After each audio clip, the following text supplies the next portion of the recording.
আসসালামু আলাইকুম সুপ্রিয় সাংবাদিকবৃন্দ, ডিএমপি মিডিয়া সেন্টারে আপনাদের স্বাগত জানাচ্ছি। আমি ডিসি মিডিয়া মোহাম্মদ তালেবুর রহমান।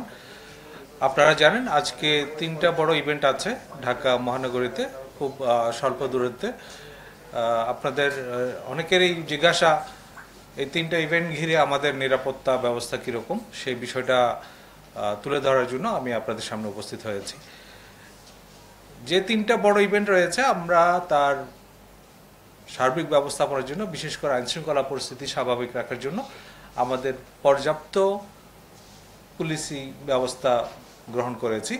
এর বাইরে আমাদের নিয়মিত পুলিশের পাশাপাশি ঢাকা মহানগর গোয়েন্দা পুলিশ, সিটিটিসি তারাও সক্রিয় রয়েছে। আপনারা জানেন এরকম বড় একটা জনসমাগম মোকাবেলা করা এবং স্থানীয় পরিস্থিতি স্বাভাবিক রাখার জন্য আমাদের যে নিয়মিত পোশাকি পুলিশি ব্যবস্থা, এর পাশাপাশি আমাদের সাদা পোশাকে গোয়েন্দা তৎপরতা অব্যাহত রয়েছে। এর বাইরে তিনটা ইভেন্টকে কেন্দ্র করে আমাদের ট্রাফিক পুলিশের বিশেষ ব্যবস্থাপনা রয়েছে। আমরা ইতিমধ্যে গণবিজ্ঞপ্তি জারির মাধ্যমে নগরবাসীকে এই সংক্রান্ত বিষয়ে অবহিত করেছি এবং এই তিনটি অনুষ্ঠান চলাকালে কোন কোন রাস্তা এড়িয়ে চলতে হবে সেই সংক্রান্তে প্রয়োজনীয় পরামর্শ প্রদান করেছি। আর একটা বিষয় আমি আপনাদের সামনে উপস্থাপন করতে চাই, সেটা হচ্ছে আপনারা দেখেছেন সাম্প্রতিক সময়ে বিভিন্ন স্থানে কিছু কতিপয় স্বার্থান্বেষী মহল বিভিন্ন ধরনের উস্কানিমূলক বক্তব্য থেকে শুরু করে নানা ধরনের আইনশৃঙ্খলা বিনষ্ট করার তৎপরতা অব্যাহত রেখেছে। তারই ধারাবাহিকতায় ঢাকা মহানগর গোয়েন্দা পুলিশ সহ ডিএমপির থানা পুলিশ বিভিন্ন কার্যক্রম অব্যাহত রেখেছে। এরই অংশ হিসেবে গত 24 ঘন্টায় ডিএমপির অভিযানে কার্যক্রম নিষিদ্ধ আওয়ামী লীগ এবং তার অঙ্গ সংগঠনের 21 নেতাকর্মীকে গ্রেফতার করা হয়েছে। গ্রেফতারকৃতরা হলো কার্যক্রম নিষিদ্ধ আওয়ামী লীগের ব্রাহ্মণবাড়িয়া জেলার বাঞ্ছারামপুর উপজেলার ফরদাবাদ ইউনিয়নের সাধারণ সম্পাদক মোহাম্মদ দেলোয়ার হোসেন, ঠাকুরগাঁও জেলার পীরগঞ্জ থানা যুবলীগের সদস্য মোহাম্মদ গিয়াস উদ্দিন, ব্রাহ্মণবাড়িয়া জেলার নবীনগর থানা পৌর আওয়ামী লীগের সভাপতি বোরহান উদ্দিন আহমেদ, শাহবাগ থানা আওয়ামী লীগের 20 নম্বর ward joint secretary Mohammad Ibrahim, Banani থানা 20 নম্বর ওয়ার্ড ছাত্রলীগের সহসভাপতি ও ঢাকা মহানগর উত্তরের সদস্য মোহাম্মদ বাদশাহ খান, ছাত্রলীগের কেন্দ্রীয় প্রচার সম্পাদক মোহাম্মদ তরিকুল ইসলাম ওরফে তরিক, আওয়ামী লীগের কেন্দ্রীয় উপকমিটি ও বন ও পরিবেশ বিষয়ক কমিটির সদস্য সাব্বির মজুমদার, ঝালকাঠি জেলার কাঠালিয়া থানা আওয়ামী লীগের সহসভাপতি ও কাঠালিয়া থানার রামপুরা ইউনিয়নের আওয়ামী লীগ সভাপতি মোহাম্মদ জাকির হোসেন ফরাজি, ভোলা জেলার চরফেশন উপজেলা আওয়ামী লীগের সাংগঠনিক সম্পাদক মোহাম্মদ মোরশেদ,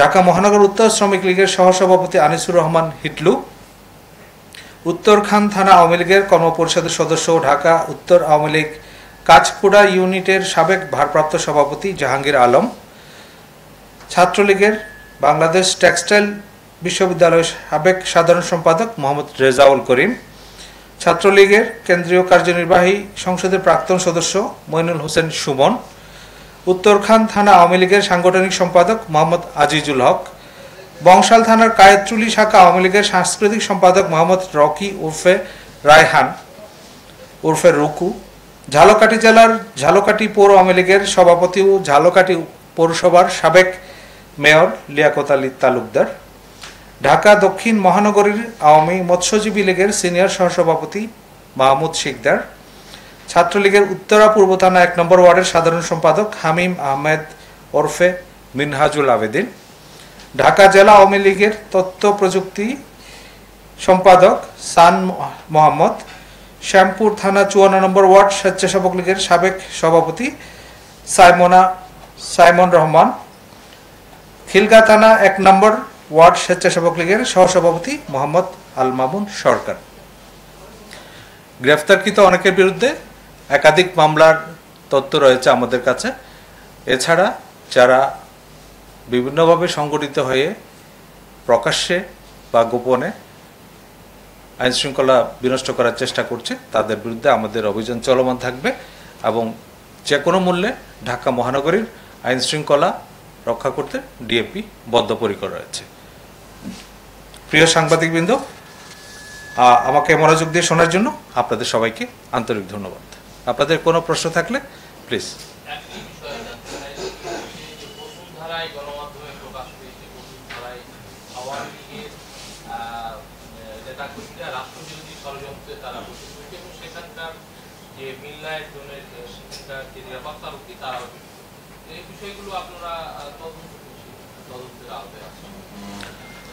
জি, গত 8 জুলাই বসুন্ধরার ক্যাবি কনভেনশন সেন্টারে যে বিষয়টা ছিল সেটা তথ্য পাওয়ার পরে আমরা ইতিমধ্যে কাজ শুরু করেছি এবং এর প্রেক্ষিতে 13 জুলাই একটি নিয়মিত মামলা রুজু হয় ভাটারা থানায়।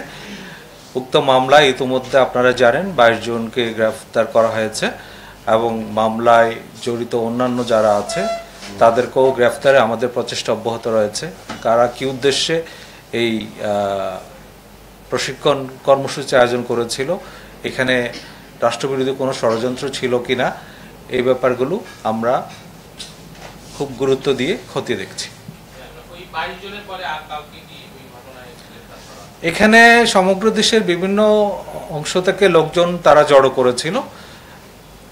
ঢাকা মহানগর ডিবি কর্তৃক 22 জন ছাড়াও দেশের বিভিন্ন জেলায় প্রত্যন্ত অঞ্চলে আরও 4 জন এই মামলায় গ্রেফতার আছে এবং বাকি যারা আছে এই ঘটনার সাথে যারা জড়িত তাদেরকেও গ্রেফতারে আমাদের অভিযান অব্যাহত আছে। মামলাটিতে অভিযোগ কি আনা হয়েছে এবং এখানে একজন মেজরের কথা শোনা যাচ্ছে যে এই বিষয়টি আপনারা পেয়েছেন কিনা বা আরো কোন সামরিক বাহিনী আর কেউ জড়িত আছে কিনা? মামলার যেটা প্রাথমিক অভিযোগ, এটা সন্ত্রাস বিরোধী আইনে মামলাটা হয়েছে। এখানে তারা উদ্দেশ্যমূলকভাবে জড়ো হয়ে একটা ষড়যন্ত্রমূলক কিছু করার অপপ্রয়াস বা অপচেষ্টা করেছিল।